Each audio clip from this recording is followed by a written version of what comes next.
Hi guys last Sunday வந்து நான் கொஞ்சம் ஃப்ரீயாக இருந்தேன். ஸோ ஓகே ஒரு ரிலேட்டிவ் வீட்டை போய் பார்த்துட்டு வந்துடலாம் அப்படின்னு சொல்லிட்டு நானும் கிளம்பிட்டேன். எல்லாருமே பைக்கில் போ வேணாம் ட்ரெயினில் போ அப்படின்னு சொல்லிட்டு சஜஷன் பண்ணாங்க. நானும் போய் ட்ரெயின் டிக்கெட்டும் எடுத்துட்டேங்க. ட்ரெயினுக்காண்டி வெயிட் பண்ணி ஒரு வழியாக வந்து ட்ரெயின் வந்து சேர்ந்துருச்சு. ஸோ இந்த ட்ரெயினில் வந்துட்டு வரும்போதே பயங்கரமான ரஷ்ஷாக இருந்துச்சு. பட் நம்ம ஏறின கம்பார்ட்மெண்ட்டில் கொஞ்சம் ஃப்ரீயாக தான் இருந்துச்சுன்னு சொல்லலாம்.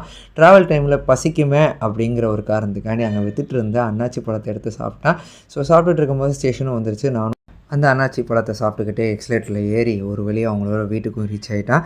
ஸோ வீட்டுக்கு போனதுக்கப்புறம் சில கதைகள் பல பிரச்சனைகள் எல்லாத்தையும் வந்து நாங்கள் பேசி முடித்ததுக்கப்புறம் மதியானம் லஞ்சு அங்கேயே முடிச்சுட்டு நெக்ஸ்ட்டு நான் போன ஸ்பாட்டு தான் இந்த நாவல் சர்பத்துங்க. ஆஹா, இது குடிக்கிறதுக்காண்டியே இந்த திரும்பி வரலாமே அப்படிங்கிற ஒரு அளவுக்கு மைண்ட் செட் ஆகிடுச்சு. ஒவ்வொரு சிப்பும் வந்துட்டு அவ்வளோ டேஸ்ட்டாக இருந்துச்சுங்க. குடிக்க வந்து நெக்ஸ்ட் பைட்டு வந்து வேணுமே அப்படின்னு சொல்லிட்டு கேட்க தோணுச்சு. பட் இருந்தாலும் எனக்கு டைம் ஆயிடுச்சு அப்படின்னு சொல்லிட்டு நானும் ரேப்பிடோ போட்டுட்டு திருப்பி நான் இருந்த பிஜிக்கே வந்து சேர்ந்துட்டேன். நெக்ஸ்ட் ஒரு வீடியோ பார்க்குறேன். அதுக்கு முன்னாடி நம்ம சேனலை சப்ஸ்கிரைப் பண்ணுங்கள். லைக் பண்ணுங்கள், ஷேர் பண்ணுங்கள், கமெண்ட் பண்ணுங்கள்.